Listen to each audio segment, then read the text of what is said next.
अनुराग भाई कहते हैं ना कि कुछ लोग थे जो वक्त के सांचे में ढल गए और कुछ लोग थे जो वक्त के सांचे आनंद दुबे का असर आप पर भी आ गया। इस तरीके से बेइज्जत किया गया है, मराठी अस्मिता के ऊपर एक गंभीर प्रश्न चिन्ह है। और लोग कब तक इस देश के हर नागरिक को बांटते रहेंगे? आपको लोगों को धर्म के नाम पे बांटना है, आपको जाति के नाम पे बांटना है। आपके डीके सुरेश तो कहते हैं साउथ बियर होना चाहिए। आप क्या बात बोल रहे हैं? गुजरात का आदमी, महाराष्ट्र का आदमी, सब भारतीय हैं। तो ये जो आप लोगों की बांटने की राजनीति है ना, जो जब से इंडिपेंडेंस हुआ है तब से चलती आ रही है, ये अंग्रेजों के साथ जा चुकी है और आप भी इसको लेकर जाइए। आज के बाद दोबारा कभी भी किसी को गुजराती, मराठी ऐसे करके और किसी एक नेता को जो बार बार चुन के आ रहे हैं सरकार में और गृह मंत्री और लगातार चुन के वहां पे आ रहे हैं, इस तरीके की आपत्तिजनक शब्द मत इस्तेमाल करिएगा। अरे बंबई को सोमालिया बना दिया इन लोगों ने। देश की सबसे पुरानी पार्टी आज कह रही है कि हम उत्तर प्रदेश में चुनाव नहीं लड़ेंगे। सारा क्रेडिट तो प्रियंका गांधी जी को दिया गया था कि आप क्या कमाल का काम किया है उन्होंने उत्तर प्रदेश में। ये तो जो नतीजे हरियाणा में आ गए और आप लोगों को करारी चमाट पड़ गई। दोस्तों नमस्कार, स्वागत है आप सभी का। आप देख रहे हैं एस के डिबेट।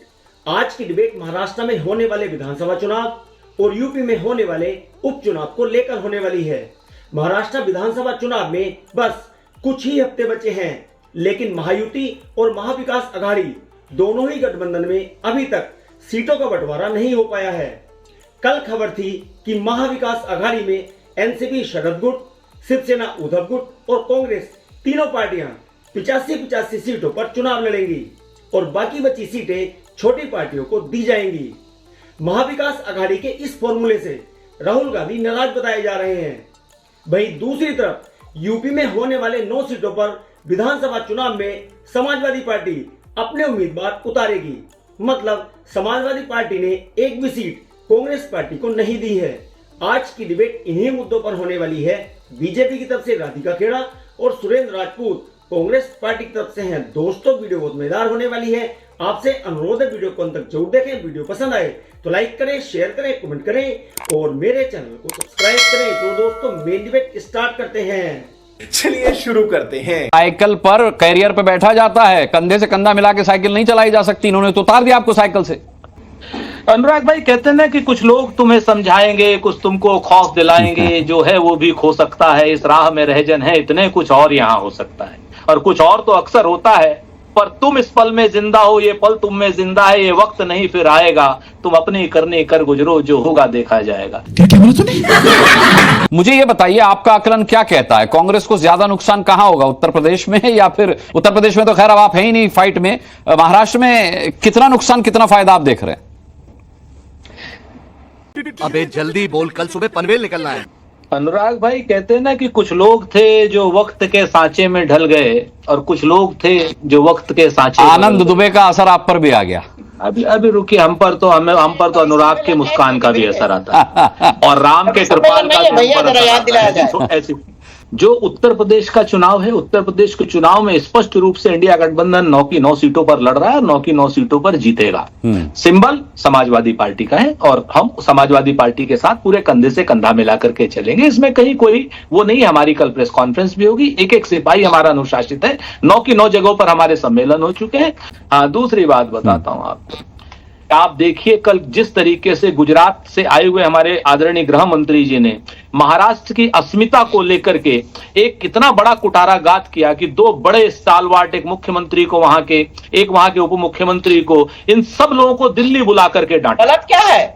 मैं आपसे बड़ी सिंपल सी बात कहता हूं कि जिस तरीके से जो बेइज्जती मराठा की और जो बेइज्जती महाराष्ट्र की गई है कि दिल्ली बुला करके, देखिए महाविकास अघाड़ी की भी बैठकें हुई। महाविकास अघाड़ी की तीनों दलों की बैठकें सारी की सारी मुंबई में हुई। कहीं पर भी सीट शेयरिंग के लिए दिल्ली नहीं बुलाया गया, किसी को दिल्ली बुला के बेइज्जत नहीं किया गया। लेकिन जिस तरीके से दिल्ली बुला करके अजीत दादा पवार को और एकनाथ शिंदे भाऊ को जिस तरीके से बेइज्जत किया गया है, मराठी अस्मिता के ऊपर एक गंभीर प्रश्न चिन्ह है और मराठा भी इसका जवाब देगा और महाराष्ट्र भी और मुंबई कर भी इसका जवाब देगा पूरी तरीके से कि एक गुजराती शख्स, जिन लोगों ने सारी के सारे रोजगार मुंबई से और महाराष्ट्र से छीन करके गुजरात ले गए, सेमीकंडक्टर की कंपनियां गुजरात ले गए, और वो लोग आज की डेट में महाराष्ट्र की, मराठा की और मुंबई कर की इज्जत भी गुजरात ले जा रहे हैं। उनको वहां बुला करके कह रहे कि देखो तुम लोग झगड़ा मत करना, तुम लोग एक दूसरे के गद्दार उम्मीदवारों को मत रखना, तुम लोग ये मत करना, तुम लोग वो मत करना, नहीं तुम्हारी कुर्सी छीन लूंगा।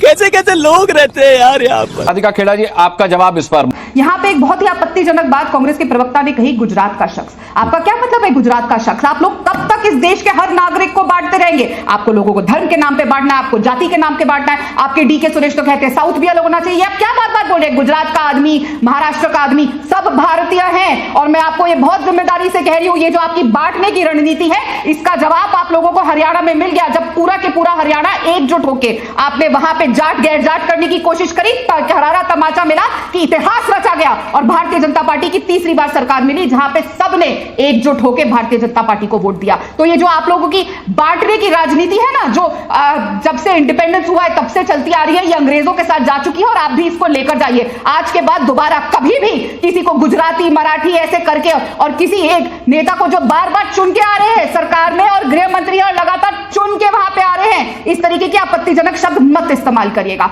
जिन लोग 99 पे है और 3 बार सबसे देश की पुरानी पार्टी इस हालत पे है, उनके पास ये राइट तक नहीं है कि वो बोल सके। सुरेंद्र भाई बात कर रहे थे राम की कृपा हमारे ऊपर है, जिन्होंने राम जी के अस्तित्व को ही नकार दिया और कह दिया राम नाम की कोई चीज ही नहीं है, जिन्होंने वो ब्रिज को नकार दिया, हर चीज को नकार दिया, जिन्होंने राम जी का न्योता ठुकरा दिया, वो राम जी की बात ना करें। और अगर आपको राम जी की कृपा की इतनी चिंता है तो सबसे पहले आपको जो राम जी कहते थे सबको साथ लेकर चलना, जो उनकी सीख थी पूरी कि सबको बराबर मानते थे, छुआछूत में बिलीव नहीं करते थे, दलितों को भी एक समान मानते थे, कभी ये नहीं, और हमेशा ये कहते थे राम जी कि अब आपके कास्ट क्या है, आप जब राम के मित्र हो गए तो आप राम हैं, ना कोई दलित है, ना कोई शूद्र है, ना कोई अछूत है। लेकिन आप लोगों ने क्या किया अपने सबसे बड़े 2 दलित नेताओं के साथ, हरियाणा में कुमारी शैलजा जी के साथ, और उसके बाद हमने देखा कि किस दयनीय तरीके से आपने अपने राष्ट्रीय अध्यक्ष जो आपके सबसे बड़े दलित नेता है मल्लिकार्जुन खड़गे जी झांक रहे थे वो दरवाजे से, क्योंकि दीदी जी, भैया जी, जो भी ये कहते हैं, उन्हें झांक रहे थे क्योंकि वो अपना नॉमिनेशन भर रहे थे।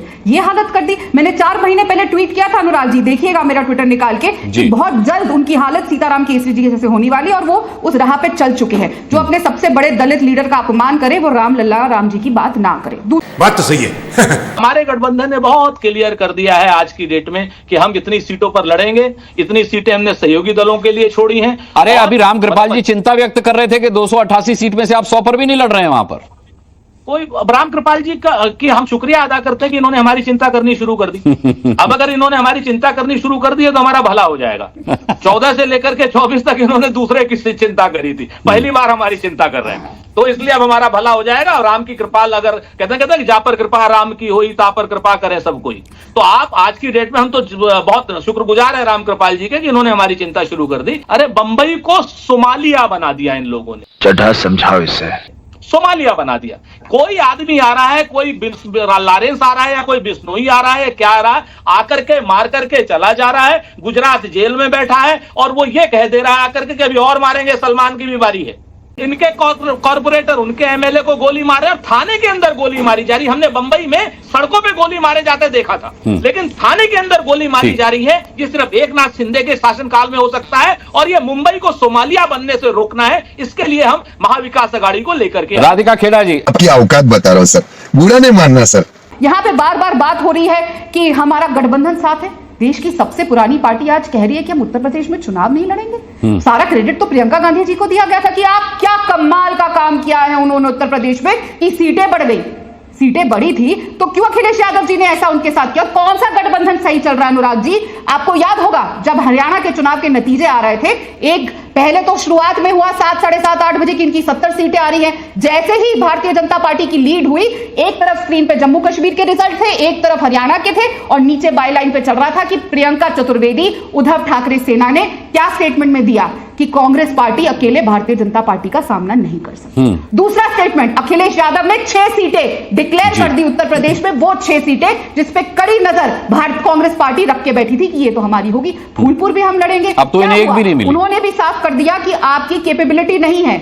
आज आपके चैनल पे मैं एक और बात बता रही हूं, आप देखिएगा जैसे जैसे महाराष्ट्र और झारखंड के नतीजे आएंगे, उत्तर प्रदेश के उपचुनाव के नतीजे आएंगे और दिल्ली का चुनाव आते आते आप मेरे से आज लिखित में ले लीजिए और जरूर बुलाइएगा ये सेम पैनल को। और मैं आज आपको गारंटी में ये लिख के जा रही हूं और कह के जाऊंगी कि जो लीडर ऑफ ऑपोजिशन है राहुल गांधी जी, उनका इस्तीफा ले लिया जाएगा और कोई और इनकी इंडिया लाइन से लीडर ऑफ ऑपोजिशन बनेगा, क्योंकि अस्तित्व कांग्रेस पार्टी का बिल्कुल जीरो हो जाएगा। आप ये देख रहे हैं, जो पार्टी के लीडर ऑफ ऑपोजिशन है सर्वे राहुल गांधी, सबसे बड़ी पार्टी, उनको महाराष्ट्र में 115 सीटें लड़नी थी, आज 85 सीट्स पे आ गए। वही मैंने इस तरीके से। और ये जो बात बोली जा रही है कि दिल्ली भेजा गया, 30 सेकंड दीजिएगा, जो बात बोली जा रही है कि दिल्ली आया गया, वैसे सुरेंद्र भाई आपको तो पता है सब कुछ दिल्ली से ही चलता था। ये तो जो नतीजे हरियाणा में आ गए और आप लोगों को करारी चमाट पड़ गई क्योंकि आप लोग तो आंखें दिखा रहे थे, शिवसेना को भी दिखा रहे थे, उद्धव ठाकरे जी को, आप लोग अखिलेश भाई को भी आंखें दिखा रहे थे, लेकिन नतीजा क्या हुआ? हरियाणा की जनता ने आपको आंखें दिखा दी, जिस वजह से आज आप लोगों की यह हालत हो गई कि कोई आप लोगों से बात नहीं करना चाह रहा। और हमारी पार्टी में